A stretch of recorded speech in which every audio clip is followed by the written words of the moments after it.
रुपाली चाकणकर या महाराष्ट्रातील सर्वात मोठ्या सेक्स रॅकेटच्या सूत्रधार म्हणत त्यांनाच मुख्य आरोपी करा अशी मागणी रुपाली ठोंबरे यांनी केली आहे। याबाबत मुख्यमंत्री देवेंद्र फडणवीस यांना पत्र लिहून त्यांनी ही मागणी केली आहे। अशोक खरातला चाकणकरांचं पाठबळ होतं। चाकणकरांच्या पाठबळामुळेच खरातनं महिलांचं शोषण केल्याचा आरोप त्यांनी केला।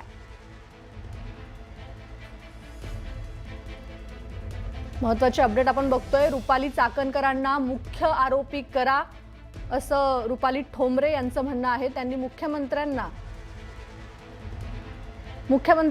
पत्र लिहत ही मागणी केलेली आहे। आपल्यासोबत स्वतः रुपाली ठोंबरेजी जोडल्या गेलेल्या आहेत। तर चाकणकरांना मुख्य आरोपी करा अशी मागणी तुम्ही मुख्यमंत्र्यांकडे केली आहे, तुमची पहिली प्रतिक्रिया? आपल्याला सांगते, जे बोंधू बाबा अशोक खरात याचे जे व्हिडिओ आपण बघतोय त्या व्हिडिओची संख्या जवळजवळ 250 पर्यंत गेलेली आहे आणि याचा सखोल तपास SITने केला पाहिजे। SIT कडे त्याची सर्व माहिती आहे।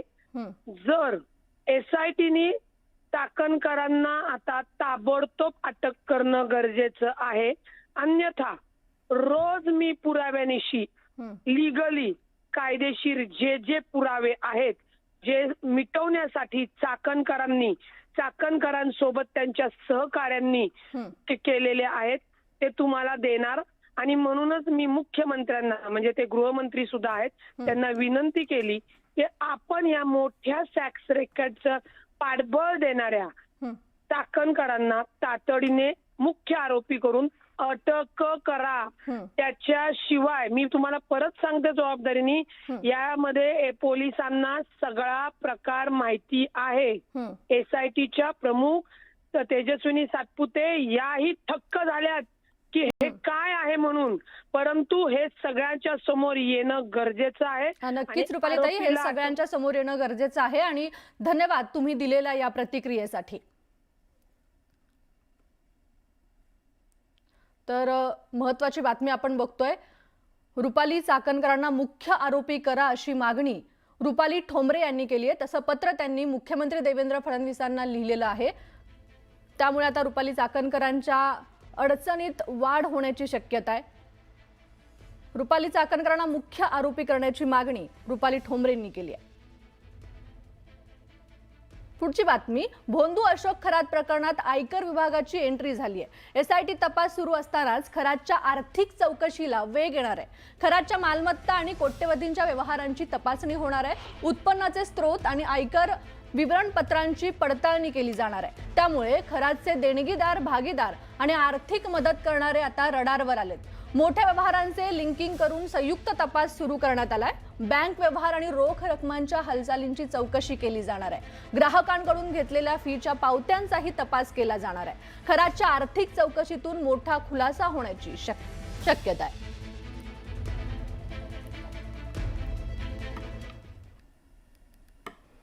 पुढची बातमी, रुपाली चाकणकर यांनी राज्य महिला आयोगाच्या अध्यक्षपदाचा राजीनामा दिलाय। रुपाली चाकणकर यांच्याकडे राष्ट्रवादी काँग्रेसचं महिला प्रदेशाध्यक्ष पदही आहे। आता राज्य महिला आयोग अध्यक्षपदानंतर रुपाली चाकणकर यांच्याकडील महिला प्रदेशाध्यक्ष पद काढलं जावं अशी मागणी केली जाते। तर याबाबत सुनेत्रा पवारांसोबत पक्षाचे नेते निर्णय घेतील अशी प्रतिक्रिया छगन भुजबळांनी दिली आहे। तर रुपाली चाकणकरांचं महिला प्रदेशाध्यक्ष पद सुद्धा आता अडचणीत येऊ शकतं, कारण त्यांची ते पद काढण्याची मागणी आता रुपाली ठोंबरे पाटील यांनी केली आहे। सुनेत्रा पवार याबाबत निर्णय घेतील असं भुजबळ म्हणाले।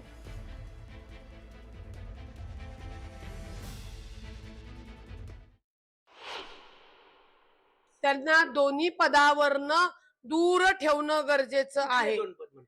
राजीनामा तर हा झाला, तेव्हा देवेंद्र फडणवीस साहेबांमुळे झाला, त्यामुळे त्यांच्या आभार।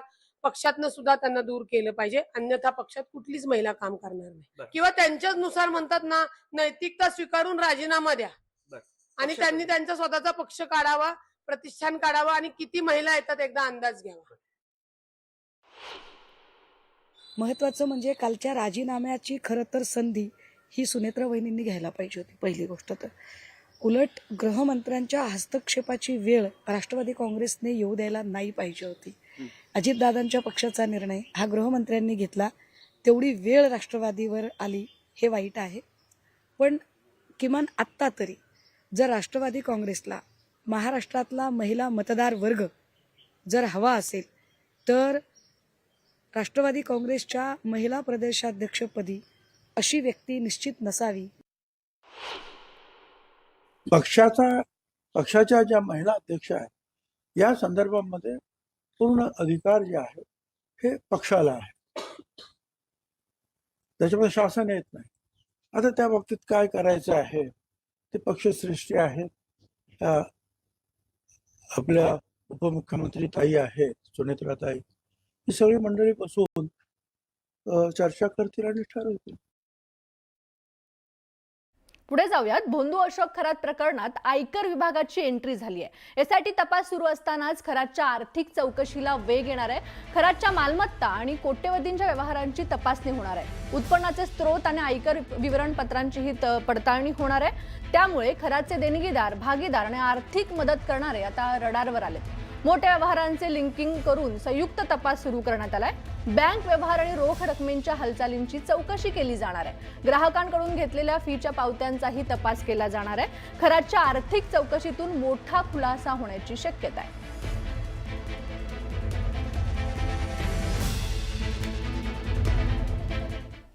खरात प्रकरणावरून राजकीय वातावरण तापलंय. या प्रकरणात कुणालाही सोडणार नाही असं मत राष्ट्रवादी काँग्रेसचे नेते सुनील तटकरे यांनी दिलंय. दोषींवर तात्काळ आणि कठोर कारवाई व्हावी अशी राष्ट्रवादीची स्पष्ट भूमिका असल्याचं त्यांनी सांगितलंय. या प्रकरणाची सखोल चौकशी करून जबाबदार व्यक्तींना शिक्षा मिळालीच पाहिजे अशी मागणीही त्यांनी केली आहे.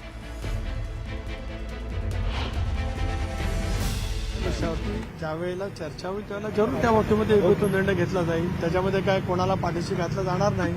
स्पष्टपणाची भूमिका काल पक्षाची मी त्या ठिकाणी व्यक्त केलेली आहे की खरात यांनी जे दुष्कृत्य केलंय एसआयटीच्या मार्फत त्यांची सखोलपणाने चौकशी व्हावी आणि ती सखोलपणाची चौकशी करून त्यांच्यावरती कडक कारवाई करावी. राष्ट्रवादी काँग्रेस पक्षाची स्पष्टपणाची भूमिका आहे. अशोक खरातचा एन्काउंटर होऊ शकतो अशी भीती भूमाता ब्रिगेडच्या तृप्ती देसाईंनी व्यक्त केली आहे. अनेक मंत्री, राजकारणी यांचे संबंध त्याच्याशी आहेत आणि ते उघड होऊ नये यासाठी त्याचा एन्काउंटर 24 तारखेला होऊ शकतो असं तृप्ती देसाई म्हणाल्या.